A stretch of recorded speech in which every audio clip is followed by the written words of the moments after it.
Uma outra técnica que também está aqui é a técnica de manipulação 3D para desktop. E é bastante utilizada, porque ainda hoje nós temos muitos desenvolvedores que não têm recurso financeiro suficiente para ficar trabalhando, e até bem pouco tempo atrás o pessoal ainda tinha o estigma de que um HMD, um óculos de realidade virtual, era um negócio muito caro. Então, essas interfaces elas não são tão comuns para os pequenos desenvolvedores, mas hoje os grandes desenvolvedores já têm óculos, testam todos os produtos e tudo. Mas veja só, aqui eu posso desenvolver em ambiente 2D, em desktop, perfeitamente, tá? Qualquer objeto 3D. Então, mostra, por exemplo, aqui uma mesa digitalizadora, onde o indivíduo desenha e a ferramenta ela produz a tridimensionalidade automaticamente. E não precisa ir longe, por exemplo, todo mundo que tenha Windows 10, Windows 11, tem uma ferramenta 3D disponível para você criar figuras. Está lá, está disponível. É um Paint, né? Paint 3D, que está aí como gratuito para que você desenvolva os seus objetos 3D, inclusive leve de imagens, de fotografias e etc., para dentro da ferramenta e faça. Mas aqui, quando a gente olha, então, para essas técnicas de manipulação 3D para desktop, né? Tem aquelas que são baseadas em interfaces, em widgets, por exemplo. Eu tenho aqui uma esfera, olha. Não sei se vocês lembram desse device, que ele foi há uns anos atrás muito usado. Eu cheguei a ter um desse tipo de device, que era como se fosse um mouse, só que era um mouse com uma esfera em cima, em que ele tinha um trackball que levava o ponteiro do mouse com maior precisão para determinadas áreas. Isto aqui passa a ser essencial para você poder construir algumas figuras em 3 dimensões. Se bem que hoje os novos mouses, esse aqui que vocês estão vendo aqui, ele é um mouse de game. Ele tem aqui um botão aqui em cima de mudar a questão do pitch, ou seja, da precisão do ponteiro, assim como ele tem na lateral, né, 2 botões aqui que permite controlar coordenadas. Então, obviamente, eu também tenho estruturas de teclado, teclas especiais que são acessadas e que permitem eu ter o controle de coordenadas a partir do teclado. Né? Então, esse tipo mais fácil de ser percebido em desktop ou notebook gamer, tá? Que normalmente elas vêm bem destacadas. Então, esse tipo de mouse pode ser usado em qualquer computador, mas tipicamente, quando eu utilizo uma ferramenta de realidade virtual, uma ferramenta 3D ou um jogo qualquer, ou uma aplicação qualquer que possa trabalhar com coordenadas, os botões laterais e o ajuste de resolução passa a ser importante. Isso já vem, muitos mouses estão aí no mercado. Então, essas técnicas todas, elas são realmente fundamentais para que a gente possa ter a realidade virtual em 3D acontecendo dentro das aplicações. Aqui é um resumo, mas eu digo assim, ainda existem já em desenvolvimento, elas tradicionais são essas, mas eu tenho técnicas de interação ainda específica de realidade virtual aumentada, que hoje são chamadas de interação espacial, interação baseada em agentes, interação de controle virtual, interação de controle físico, todas elas são técnicas já estudadas, consolidadas aí, e que normalmente incorporam as ferramentas e que dão recurso para que o desenvolvedor com software de realidade virtual possa construir um mundo virtual, um mundo metaversal a partir disso, em 3D. Então, não são técnicas novas, elas vêm num processo evolutivo, elas estão muito bem consolidadas, documentadas, estudadas, e nós não estamos inventando a roda em 2022. Isso tem que ficar claro para todos, mostrar que essas são tecnologias já estudadas e totalmente exercitadas, praticadas, ok? Ô, João, quando você usava o mouse, você usava para quê? Alguma necessidade específica? Você está dizendo aonde? Na questão da Esse. realidade, esse mouse? Imagina o seguinte, vamos pegar a ferramenta, pega uma ferramenta 3D que você tem hoje aí, no Windows. Você tem um mouse. Se você quer criar um cubo, por exemplo, você tem que, com o mouse, marcar. Você forma o primeiro desenho, a primeira face com o mouse, né, as quatro linhas, e depois você estica nas coordenadas. O mouse ele é o ponteiro que leva a linha para a tridimensionalidade. Tá. Não, é que você comentou que você usava, eu falei, ué, Eu usava esse trackball aqui, ó. É, o Esse aqui. trackball. O trackball é que comecei. Quando a gente trabalhava com CAD, né, utilizava o AutoCAD lá atrás, o trackball ajudava muito para você fazer desenhos de curvas e etc. Tá? Ele era mais fácil para isso. O mouse não tinha, até por uma questão de resolução. O mouse era, normalmente, o máximo era 1000 dpi, tá? E o trackball já nasceu com 8000 dpi. Então, a diferença de precisão, né, do ponteiro no trackball era muito maior. E pode ver, se você observar, olha, o trackball ele já tinha aqui embaixo botões laterais, botão de rolar e botão de ajuste da resolução.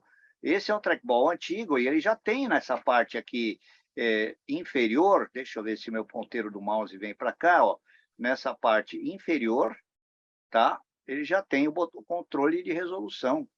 Podia baixar ou aumentar a resolução. Para fazer os traços de uma curva, eu tinha que utilizar isso aqui para conseguir fazer bem feito, tá? Para dar todas as facilidade, né? Para facilitar, eu podia usar pelo programa, mas eu podia marcar, facilitar a partir dos pontos traçados a partir daí. Não sei se ficou claro para Sim, você. obrigada, foi curiosidade. Imagina. Eu falei, será que vamos descobrir que o professor João Pérez é jogador? Não, eu brinquei um pouco, eu já joguei um pouco, mas não. Quem joga, como eu lhe disse, é meu irmão. Meu irmão, ele principalmente em corrida de Fórmula 1, né? Em realidade virtual, é fantástico. Aí ele tem concorrentes que são pilotos de Fórmula 1 profissional mesmo, então é complicado. Mas é muito bom, é muito bom. A simulação da realidade virtual em corridas de automóvel, simulando todas as pistas de fato que você tem no mundo, é muito interessante.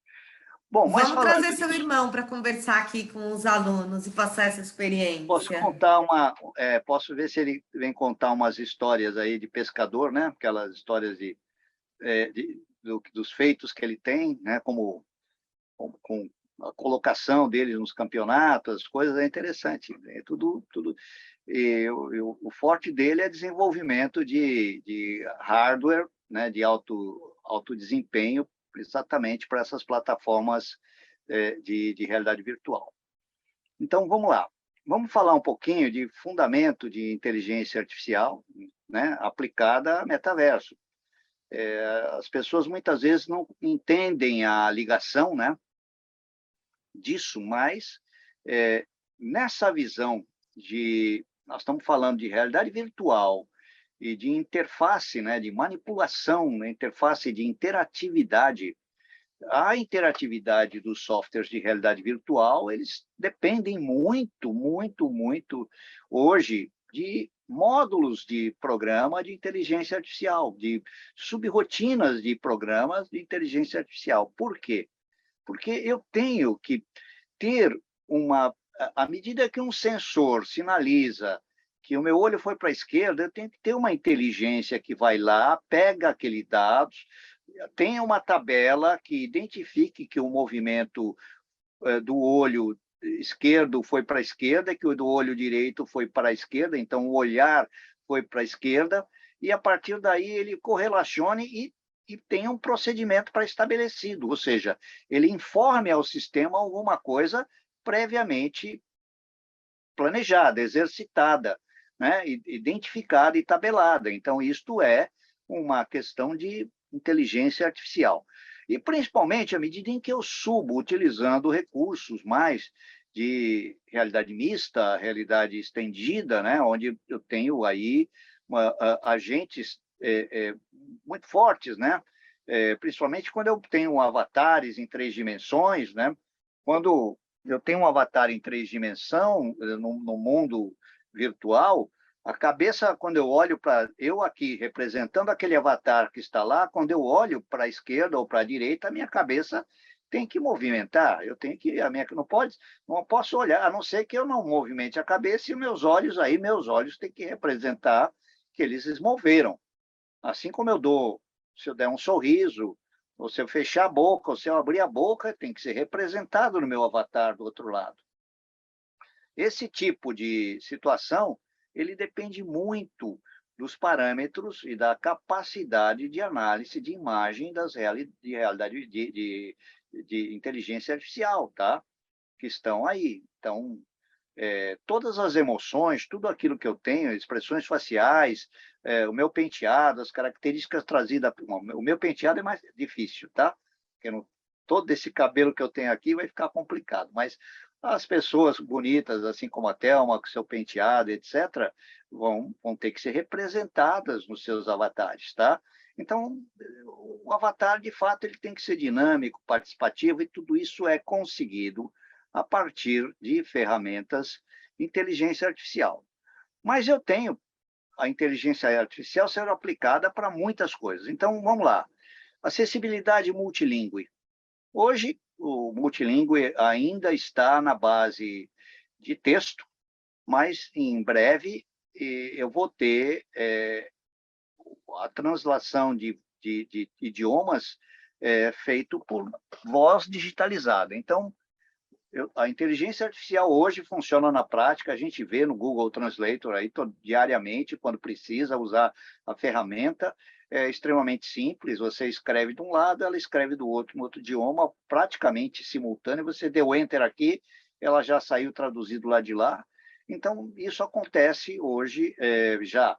Inclusive, eu vi um anúncio hoje que o Google está lançando um novo óculos de tradução simultânea, né? O óculos escuta o que a pessoa fala e escreve, um óculos AR, ele escreve na lente no idioma quem é dono do óculos. A pessoa fala no outro idioma lá, ele escreve o que a pessoa falou aqui. A pessoa entende o que o outro disse instantaneamente. Isto já está aí mostrado para a imprensa, tá? Daqui a pouco acredito que esteja comercial. Então, vamos lá. Nós temos hoje tecnologias diversas, inclusive, por exemplo, nós temos os avatares de voz. Os avatares de voz são baseados no quê? Num sistema de inteligência artificial, em voz digitalizada, né? A voz digitalizada, ela é, né, uma voz, hoje, que ainda em muitas aplicações são aquelas vozes robóticas, né? Então, vozes robóticas vão ser relegadas à lata do lixo da história. Por quê? Hoje nós já estamos num ponto em que é perfeitamente possível você, avatar, adquirir um padrão de voz que você queira. Então, vamos pensar. Thelma, você conhece algum locutor que tenha uma voz bonita que você goste? Eu gosto da sua voz. Obrigado, mas olha, vamos pensar, o Willer Bonner, né, da Rede Globo, William né? Bonner. Não, Ele tem uma voz assim simpática, agradável, macia, né? Então vamos imaginar que o meu avatar queira falar com a voz do Willer Bonner. Obviamente que esses grandes renomados vão querer cobrar royalty por isso, mas eu estou dando apenas um exemplo, né? Imagine que eu tenha um banco de dados de vozes gratuitas aí, com padrão de voz que me agrade representar. Por quê? Olha só, como é que faz um avatar que é homem querendo se passar por mulher? Ele vai falar com voz mais grave ou ele vai utilizar uma base de dados de voz feminina? Ele vai ter que usar uma base de dados de voz feminina para representar o seu papel de mulher como o seu avatar no metaverso. Faz sentido? né? Então, vamos entender que nós vamos ter isto, e já acontece em algumas aplicações, mas isso vai crescer. Então, a inteligência artificial, ela está pegando voz digitalizada e incorporando em tempo real de fala de um avatar. Isso está acontecendo. E aí nós temos, hoje, já outras coisas extremamente importantes quando eu penso em imersividade, né? Eu penso em realidade virtual 3D, imagine que o som tenha que ser em 3D também. Por quê? Imagine que eu estou assistindo um show no metaverso, num auditório cuja acústica é boa e tem uma orquestra embaixo, eu tenho que saber e ouvir como eu ouviria no mundo real, né? Eu tenho determinados instrumentos à direita, determinados instrumentos à esquerda, e o meu ouvido ele é tridimensional. Eu consigo ouvir se alguma coisa vem do teto, se está vindo de frente, se está vindo por trás. A gente tem essa capacidade auditiva 3D. E hoje, não vamos esquecer que, na prática, temos devices no mercado para vender de áudio espacial 3D, fones de ouvido que já simulam essa sensação, né, de direcionamento do som em 360 graus. Então, a tecnologia ela já está aí. Ela adicionada de inteligência que reproduza de um ambiente, né, virtual 3D, ela introduz a imagem e o som, ela traz a questão da interatividade humana a um nível realmente exponencial. Então, é muito importante a gente entender que as tecnologias estão aí e, à medida em que elas se integram, né, a realidade artificial, integrada com o áudio espacial, integrada com a imagem 3D, traz realmente o sentido da imersão, do pertencimento, né? O sentido da percepção do ambiente de forma realmente profunda. Aqui, quando a gente fala de voz digital, nós já temos muita coisa hoje funcionando com isso, não tanto interpretando, entendendo a nossa voz humana e traduzindo para a voz digital como o processo inverso. É o caso, por exemplo, da Alexa, né? Ela ouve o que você fala, interpreta, traduz, e depois ela pode te responder com uma voz artificial, né? Nós temos vários dispositivos aí, né? Inclusive no smartphone, inclusive no desktop, né? Nós temos vários exemplos disso aí de voz artificial. Mas este aqui é um estudo muito grande, muito profundo, em termos de falar de tanto imagem 360 quanto som 360 graus. Tá? E tudo isso, nós temos as tecnologias, né, que a gente chama de 360 graus 3D som, ou som bineural. Tá? O bineural é dois ouvidos, é o som que você percebe por dois ouvidos. O problema é que o ser humano tem mais que dois ouvidos. Tá? Nós temos dois ouvidos naturais, que estão aqui, as nossas orelhas, nosso sistema auditivo, mas nós temos um ouvido cerebral também, que é aquele perceptivo, aquele que percebe por, vamos dizer assim, por movimentos, por frequência que bate nos nossos ossos. Então, esse assunto de estudo de percepção auditiva, né, a partir de frequências que os nossos ossos interpretam, não sendo no ouvido diretamente, já está muito avançado também. Inclusive, temos óculos de realidade aumentada que não têm fone de ouvido, mas que produzem, nós conseguimos ouvir o que o óculos nos fala, a partir de um device, um vibrador, pequeno vibrador, que fica do lado aqui e consegue vibrar e a gente ouve. Ele traduz aquilo, um transdutor, né, de vibração que faz a percepção sonora. Então, os estudos de voz digital, de inteligência artificial, em cima disso tudo, já estão bastante avançados. Tá?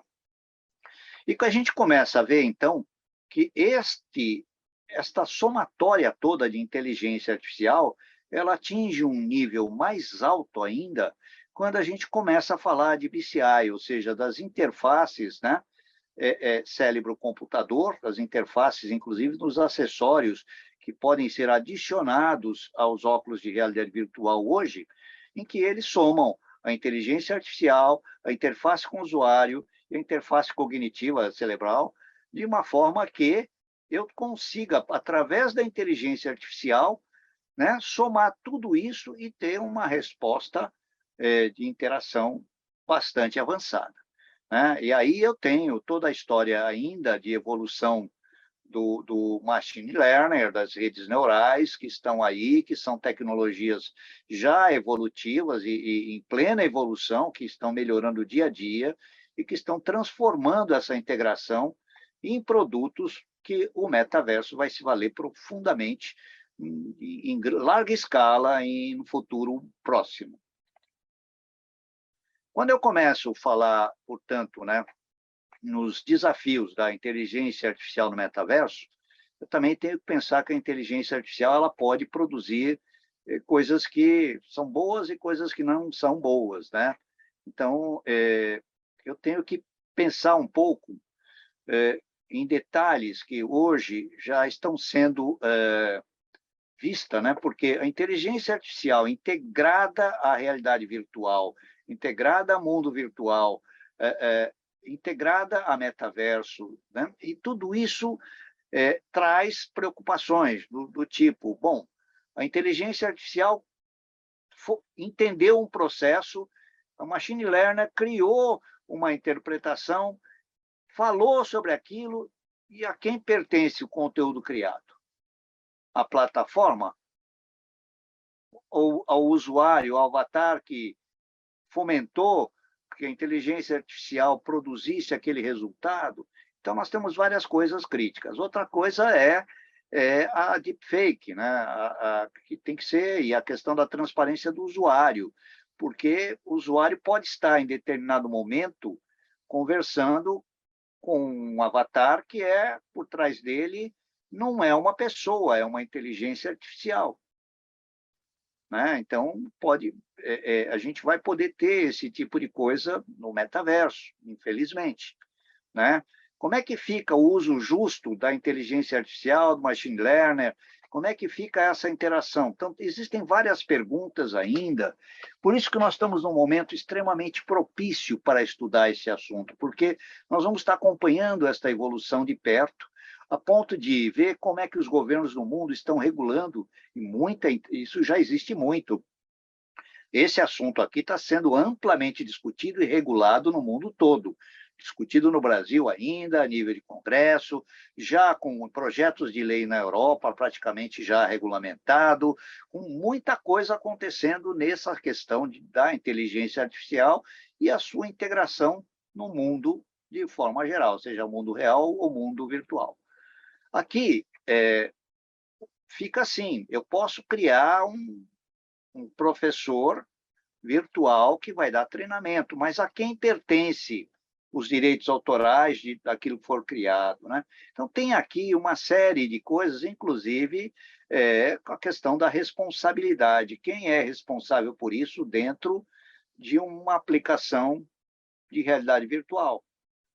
Quem é responsável pelas ações que a inteligência artificial vai produzir dentro do mundo, né? Então, tem que haver disclosure, o usuário tem que ser informado que tem um determinado nível de interação de realidade virtual. Então, nós, quando formos desenvolver um mundo virtual, utilizando os softwares de realidade virtual, utilizando essa integração com inteligência artificial, vamos ter que ser muito conscientes de que todas as funcionalidades terão de ser declaradas, né? O usuário vai ter que dar a ciência disto, assim como ele vai ter que dizer, olha, isto eu aceito, isto eu não aceito, né? Isto aqui eu acho que eu não quero isto. E aí nós vamos ter que ter tabelas para poder respeitar determinadas coisas em relação àquele avatar. Esse é um outro desafio ainda dentro dos IDs de avatar que a gente já discutiu bastante. Então, isso aqui ainda vai longe, vai dar muito o que falar e é muito importante.